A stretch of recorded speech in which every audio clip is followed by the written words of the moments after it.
162 supplementary.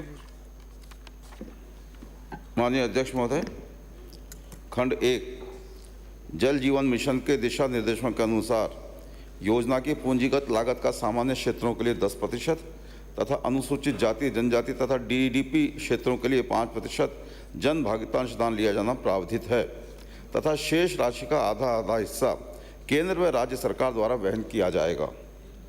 खंड 2 वहन किया जा रहा है। खंड 2 विगत जल जीवन मिशन योजना अंतर्गत केंद्र सरकार से राज्य सरकार को दिनांक 30/6/2023 तक राशि रुपये 10,109.10 करोड़ प्राप्त हुई है। वर्षवार विवरण परिशिष्ट ऐप पर संलग्न है।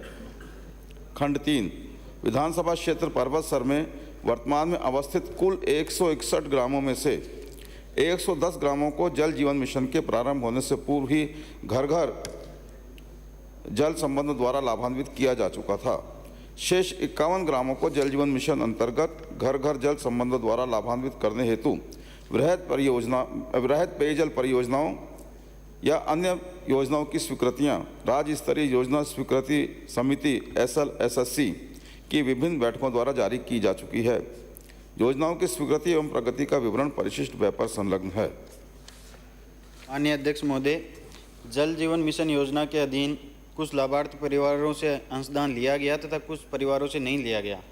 मैं माननीय मंत्री जी से ये पूछना चाहता हूँ कि आज गांव में जो अविश्वास का जो भाव है कि कुछ लोगों से अंशदान की राशि ली गई और माननीय मुख्यमंत्री जी ने बजट घोषणा में ये घोषणा की गई कि बाकी परिवारों से नहीं लिया गया, तो अब गांव में ये स्थिति बनी हुई है कि जो पहले कनेक्शन हुए और या जिनसे जो अंशदान लिया गया और वर्तमान में जिनसे अंशदान नहीं लिया गया उनके कनेक्शन अभी एक साथ किए जा रहे हैं। तो हम सब लोगों के सामने ये दुविधा है कि उन लोगों को समानता के भाव से हम सब लोग चाहते हैं कि माननीय मंत्री जी से कि उनको समानता की स्थिति में रखने का विचार रखती है। यदि हाँ, तो जिन परिवारों से अंशदान लिया गया है उनको कब तक वापस लौटा दिया जाएगा?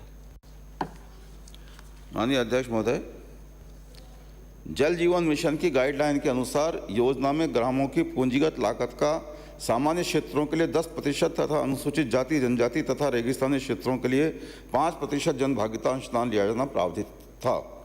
विधानसभा क्षेत्र पर्वतसर में योजनाओं के कार्यादेश होने से लेकर मार्च 2023 तक उपरोक्त प्रावधान के अनुसार जन भागीदारी अंशदान लिया जा रहा था। माननीय मुख्यमंत्री महोदय द्वारा वर्ष 2023 के बजट घोषणा में उपरोक्त अंशदान को राज्य सरकार द्वारा वहन किए जाने की घोषणा के पश्चात अंशदान नहीं लिया जा रहा है। विधानसभा क्षेत्र पर्वतसर में क्रियान्वयन सहायक एजेंसी मैसर्स कृषक सेवा संस्थान द्वारा ग्रामीण क्षेत्र में उपरोक्त प्रावधान के बारे में जानकारी देकर जागरूक किया जा रहा है।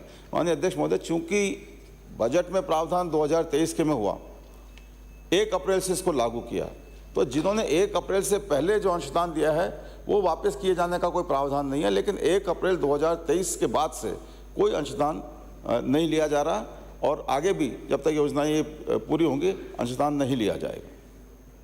माननीय अध्यक्ष महोदय, वर्तमान में नागौर जिले में नहरी पानी की कुल मांग कितनी है? नागौर जिले में नहरी पेयजल योजना से वर्तमान में प्रतिदिन कितना जल वितरण किया जा रहा है? माननीय मंत्री महोदय, सदन की मेज पर रखें। माननीय अध्यक्ष महोदय, वर्तमान में नागौर जिले की पेयजल की दैनिक मांग 300 MLD है, जिसके विरुद्ध औसतन 250 MLD नहरी जल प्रतिदिन दिया जा रहा है। इसके अतिरिक्त 2535 नलकूपों से लगभग 66 MLD जल उत्पादित कर जिले में वितरित किया जा रहा है। इस प्रकार जिले में कुल 306 MLD जल प्रतिदिन दिया जा रहा है। माननीय अध्यक्ष महोदय, पर्वतसर विधानसभा क्षेत्र के कुछ गांव जो नावा खंड में और कुचामन खंड में आते हैं, उनमें से पर्वतसर विधानसभा क्षेत्र की कुछ पंचायतें अभी वर्तमान में जो घोषणा हुई उसमें उनको अलग रखा गया। मैं माननीय मंत्री महोदय से पूछना चाहूँगा कि क्या सरकार उन पंचायतों को भी जल जीवन मिशन योजना के तहत जोड़ना चाहेगी? माननीय अध्यक्ष महोदय, जैसे मैंने बताया कि पर्वतसर विधानसभा क्षेत्र में कुल 161 ग्राम हैं, जिसमें से 110 ग्रामों को जल जीवन मिशन के प्रारंभ होने से पूर्व हर घर नल कनेक्शन थे। बाकी जो 51 ग्राम बचे हैं उसको उनमें 10 योजनाओं के माध्यम से कनेक्शन दिए जाने हैं। 10 में से 6 योजनाएं पूरी हो चुकी हैं और जो 4 योजनाएं प्रगतिरत हैं, अक्टूबर 2023 तक उनको पूर्ण किया जाना लक्षित है। तो पूरा कवर परबतसर विधानसभा क्षेत्र हो जाएगा। धन्यवाद। अगला